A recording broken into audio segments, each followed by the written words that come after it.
নমস্কার বন্ধুরা, আমার একটা ভিডিওতে সকলকে স্বাগত।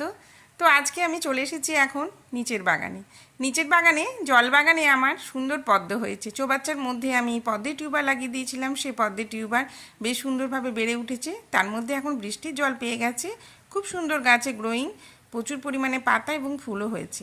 তো ভাবলাম আজকে কিছু পাতা তুলে নেওয়া যাক, কেননা এর আগেও আমরা দু তিনবার পদ্ম পাতায় ভাত খেয়েছি, কিন্তু বন্ধুদের সঙ্গে শেয়ার করা হয়নি। কে কে ভালোবাসে পদ্ম পাতায় ভাত খেতে অবশ্যই জানাবে।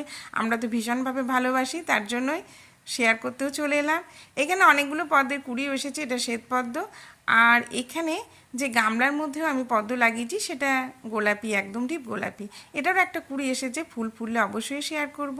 চলে এসেছি রান্নাঘরে, ভাতও বেড়ে নিয়েছি, সজনে শাক, উচ্ছে আলু সেদ্ধ, মোচার সবজি, কচুর টক, ডাল বাটা, লেবু, এগুলোই হয়েছে। আমাদের এখন নিরামিষ চলছে, কিন্তু আমার ছেলে এসেছে, সে তো নিরামিষ খায় না, আর আমি দিও না, তার জন্য মাছ ভাজা করেছি। কেমন লাগলো বন্ধুরা অবশ্যই বলবে।